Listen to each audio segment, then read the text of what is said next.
Chapter 8. Planes of Correspondence. As above, so below, as below, so above. The Kybalion. The great second Hermetic principle embodies the truth that there is a harmony, agreement, and correspondence between the several planes of manifestation, life and being. This truth is a truth because all that is included in the universe emanates from the same source, and the same laws, principles, and characteristics apply to each unit, or combination of units, of activity, as each manifests its own phenomena upon its own plane. For the purpose of convenience of thought and study, the Hermetic philosophy considers that the universe may be divided into three great classes of phenomena, known as the three great planes, namely 1. The great physical plane. 2. The great mental plane. 3. The great spiritual plane. These divisions are more or less artificial and arbitrary, for the truth is that all of the three divisions are but ascending degrees of the great scale of life, the lowest point of which is undifferentiated matter, and the highest point that of spirit. And, moreover, the different planes shade into each other, so that no hard and fast division may be made between the higher phenomena of the physical and the lower of the mental, or between the higher of the mental and the lower of the physical. In short, the three great planes may be regarded as three great groups of degrees of life manifestation. While the purposes of this little book do not allow us to enter into an extended discussion of, or explanation of, the subject of these different planes, still we think it well to give a general description of the same at this point. At the beginning we may as well consider the question so often asked by the neophyte, who desires to be informed regarding the meaning of the word plane, which term has been very freely used, and very poorly explained, in many recent works upon the subject of occultism. The question is generally about as follows: is a plane a place having dimensions, or is it merely a condition or state? We answer, no, not a place, nor ordinary dimension of space, and yet more than a state or condition. It may be considered as a state or condition, and yet the state or condition is a degree of dimension, in a scale subject to measurement. Somewhat paradoxical, is it not? But let us examine the matter.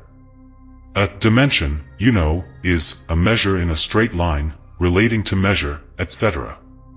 The ordinary dimensions of space are length, breadth, and height, or perhaps length, breadth, height, thickness, or circumference.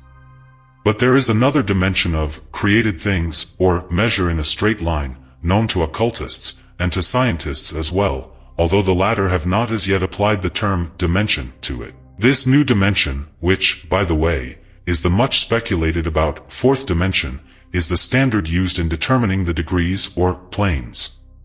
This fourth dimension may be called the dimension of vibration. It is a fact well known to modern science, as well as to the Hermetists who have embodied the truth in their third Hermetic principle, that everything is in motion, everything vibrates, nothing is at rest. From the highest manifestation to the lowest, everything and all things vibrate. Not only do they vibrate at different rates of motion, but as in different directions and in a different manner. The degrees of the rate of vibrations constitute the degrees of measurement on the scale of vibrations, in other words the degrees of the fourth dimension. And these degrees form what occultists call planes. The higher the degree of rate of vibration, the higher the plane, and the higher the manifestation of life occupying that plane. So that while a plane is not a place, nor a state or condition, yet it possesses qualities common to both. We shall have more to say regarding the subject of the scale of vibrations in our next lessons, in which we shall consider the Hermetic principle of vibration. You will kindly remember, however, that the three great planes are not actual divisions of the phenomena of the universe, but merely arbitrary terms used by the Hermetists in order to aid in the thought and study of the various degrees and forms of universal activity in life. The atom of matter, the unit of force, the mind of man, and the being of the archangel are all but degrees in one scale, and all fundamentally the same. The difference between solely a matter of degree, and rate of vibration, all are creations of the All, and have their existence solely within the infinite mind of the All. The Hermetists subdivide each of the three great planes into 7 minor planes, and each of these latter are also subdivided into 7 subplanes, all divisions being more or less arbitrary, shading into each other, and adopted merely for convenience of scientific study and thought. The great physical plane, and its 7 minor planes, is that division of the phenomena of the universe which includes all that relates to physics, or material things, forces, and manifestations. It includes all forms of that which we call matter, and all forms of that which we call energy or force. But you must remember that the Hermetic philosophy does not recognize matter as a thing in itself, or as having a separate existence even in the mind of the all. The teachings are that matter is but a form of energy, that is, energy at a low rate of vibrations of a certain kind. And accordingly the Hermetists classify matter under the head of energy, and give to it 3 of the 7 minor planes of the great physical plane. These 7 minor physical planes are as follows. 1. The plane of matter, A. 2. The plane of matter, B. 3. The plane of matter, C. 4. The plane of ethereal substance. 5. The plane of energy, A. 6. The plane of energy, B. 7. The plane of energy, C. The plane of matter, A, comprises the forms of matter in its form of solids, liquids, and gases, as generally recognized by the textbooks on physics. The plane of matter, B, comprises certain higher and more subtle forms of matter of the existence of which modern science is but now recognizing, the phenomena of radiant matter, in its phases of radium, etc., belonging to the lower subdivision of this minor plane. The plane of matter, C, comprises forms of the most subtle and tenuous matter, the existence of which is not suspected by ordinary scientists. The plane of ethereal substance comprises that which science speaks of as the ether, a substance of extreme tenuity and elasticity, pervading all universal space, and acting as a medium for the transmission of waves of energy, such as light, heat, electricity, etc. This ethereal substance forms a connecting link between matter, so-called, and energy, and partakes of the nature of each. The Hermetic teachings, however, instruct that this plane has 7 subdivisions, as have all of the minor planes, and that in fact there are 7 ethers, instead of but 1. Next above the plane of ethereal substance comes the plane of energy, A, which comprises the ordinary forms of energy known to science, its 7 subplanes being, respectively, heat, light, magnetism, electricity, and attraction, including gravitation, cohesion, chemical affinity, etc., and several other forms of energy indicated by scientific experiments but not as yet named or classified. The plane of energy, B, comprises 7 subplanes of higher forms of energy not as yet discovered by science, but which have been called nature's finer forces, and which are called into operation in manifestations of certain forms of mental phenomena, and by which such phenomena becomes possible. The plane of energy, C, comprises 7 subplanes of energy so highly organized that it bears many of the characteristics of life, but which is not recognized by the minds of men on the ordinary plane of development, being available for the use on beings of the spiritual plane alone. Such energy is unthinkable to ordinary man, and may be considered almost as the divine power. The beings employing the same are as gods, compared even to the highest human types known to us. The great mental plane comprises those forms of living things known to us in ordinary life, as well as certain other forms not so well known except to the occultist. The classification of the 7 minor mental planes is more or less satisfactory and arbitrary, unless accompanied by elaborate explanations which are foreign to the purpose of this particular work, but we may as well mention them. They are as follows. 1. The plane of mineral mind. 2. The plane of elemental mind, A. 3. The plane of plant mind. 4. The plane of elemental mind, B. 5. The plane of animal mind. 6. The plane of elemental mind, C. 7. The plane of human mind. The plane of mineral mind comprises the states or conditions of the units or entities, or groups and combinations of the same, which animate the forms known to us as minerals, chemicals, etc. These entities must not be confounded with the molecules, atoms and corpuscles themselves, the latter being merely the material bodies or forms of these entities, just as a man's body is but his material form and not himself. These entities may be called souls, in one sense, and are living beings of a low degree of development, life, and mind, just a little more than the units of living energy, which comprise the higher subdivisions of the highest physical plane. The average mind does not generally attribute the possession of mind, soul, or life to the mineral kingdom, but all occultists recognize the existence of the same, and modern science is rapidly moving forward to the point of view of the Hermetic, in this respect. The molecules, atoms, and corpuscles have their loves and hates, likes and dislikes, attractions and repulsions, affinities and non-affinities, etc. And some of the more daring of modern scientific minds have expressed the opinion that the desire and will, emotions and feelings, of the atoms differ only in degree from those of men. We have no time or space to argue this matter here. All occultists know it to be a fact, and others are referred to some of the more recent scientific works for outside corroboration. There are the usual 7 subdivisions to this plane. The plane of elemental mind, A, comprises the state or condition, and degree of mental and vital development of a class of entities unknown to the average man, but recognized to occultists. They are invisible to the ordinary senses of man, but, nevertheless, exist and play their part of the drama of the universe. Their degree of intelligence is between that of the mineral and chemical entities on the one hand, and of the entities of the plant kingdom on the other. There are 7 subdivisions to this plane, also. The plane of plant mind, in its 7 subdivisions, comprises the states or conditions of the entities comprising the kingdoms of the plant world, the vital and mental phenomena of which is fairly well understood by the average intelligent person, many new and interesting scientific works regarding mind and life in plants having been published during the last decade. Plants have life, mind and souls, as well as have the animals, man, and Superman. The plane of elemental mind, B, in its 7 subdivisions, comprises the states and conditions of a higher form of elemental or unseen entities, playing their part in the general work of the universe, the mind and life of which form a part of the scale between the plane of plant mind and the plane of animal mind, the entities partaking of the nature of both. The plane of animal mind, in its 7 subdivisions, comprises the states and conditions of the entities, beings, or souls, animating the animal forms of life, familiar to us all. It is not necessary to go into details regarding this kingdom or plane of life, for the animal world is as familiar to us as is our own.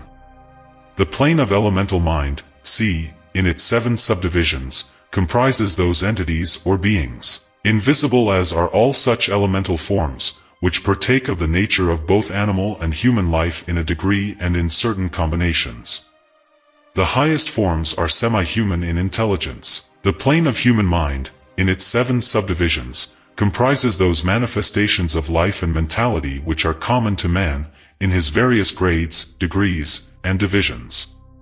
In this connection, we wish to point out the fact that the average man of today occupies but the 4th subdivision of the plane of human mind, and only the most intelligent have crossed the borders of the 5th subdivision. It has taken the race millions of years to reach this stage, and it will take many more years for the race to move on to the 6th and 7th subdivisions, and beyond.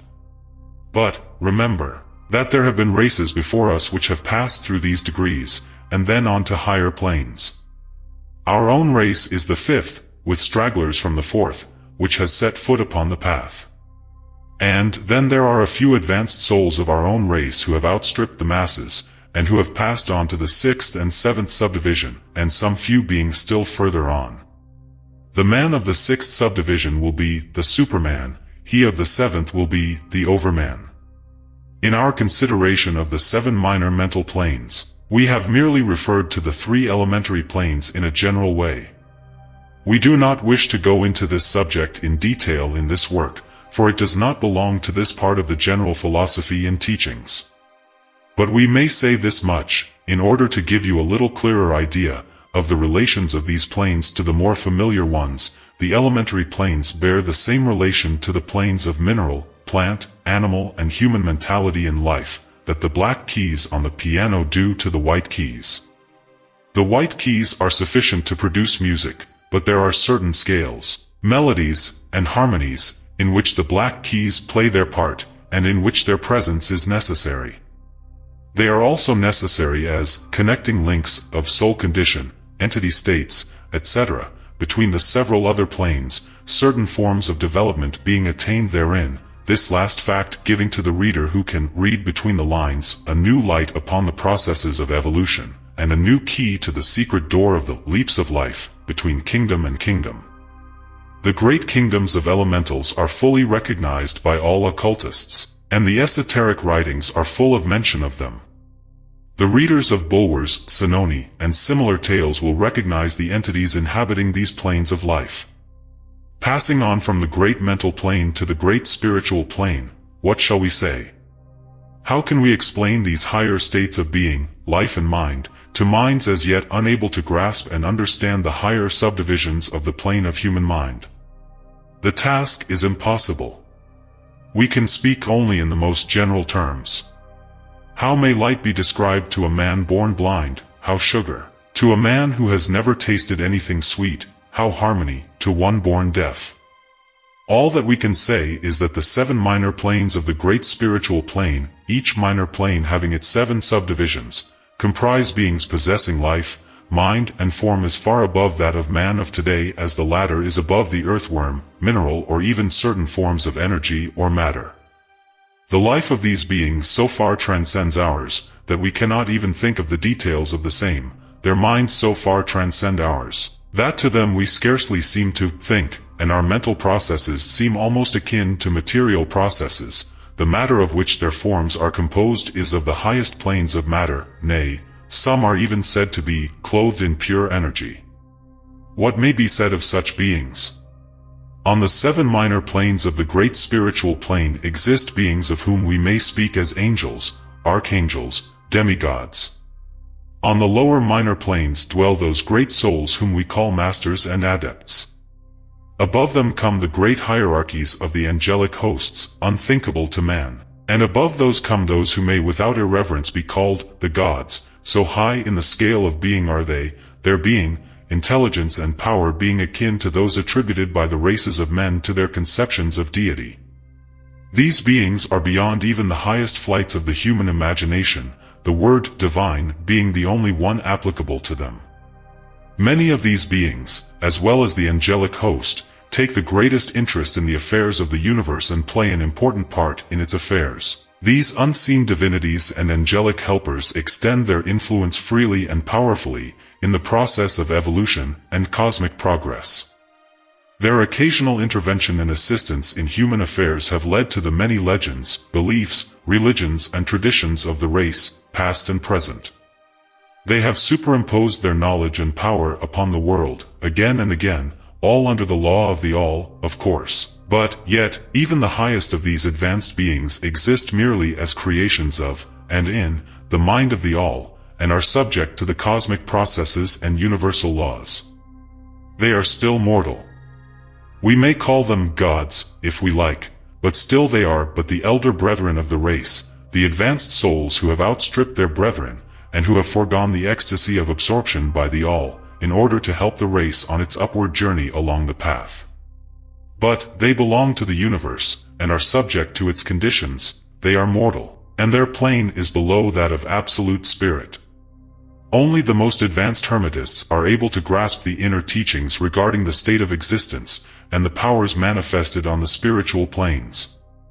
The phenomena is so much higher than that of the mental planes that a confusion of ideas would surely result from an attempt to describe the same. Only those whose minds have been carefully trained along the lines of the Hermetic philosophy for years, yes, those who have brought with them from other incarnations the knowledge acquired previously, can comprehend just what is meant by the teaching regarding these spiritual planes.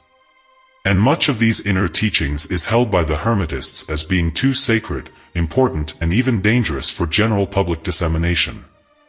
The intelligent student may recognize what we mean by this when we state that the meaning of spirit as used by the Hermetists is akin to living power, animated force, inner essence, essence of life, etc., which meaning must not be confounded with that usually and commonly employed in connection with the term, i.e., religious, ecclesiastical, spiritual, ethereal, holy, etc., etc.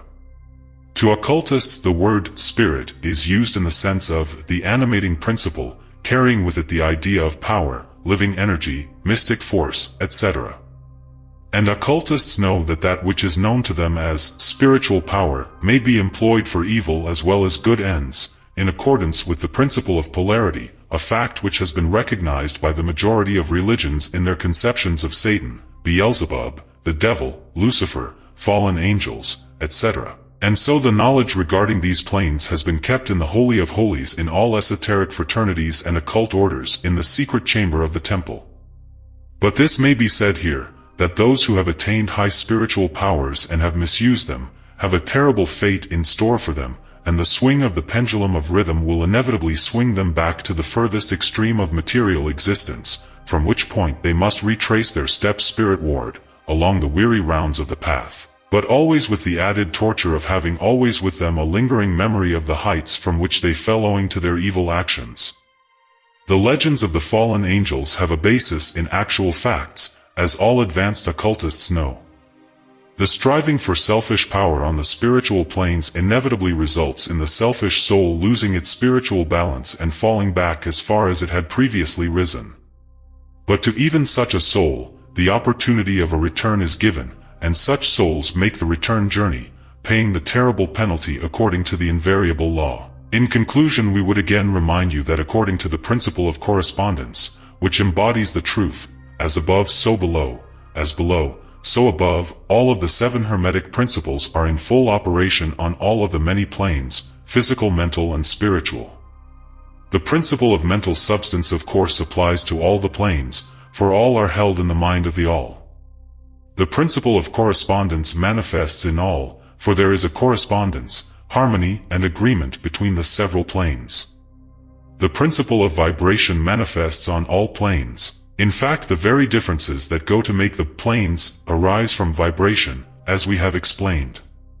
The principle of polarity manifests on each plane, the extremes of the poles being apparently opposite and contradictory. The principle of rhythm manifests on each plane, the movement of the phenomena having its ebb and flow, rise and flow, incoming and outgoing. The principle of cause and effect manifests on each plane, every effect having its cause and every cause having its effect. The principle of gender manifests on each plane, the creative energy being always manifest, and operating along the lines of its masculine and feminine aspects. As above so below, as below, so above. This centuries-old Hermetic axiom embodies one of the great principles of universal phenomena. As we proceed with our consideration of the remaining principles, we will see even more clearly the truth of the universal nature of this great principle of correspondence.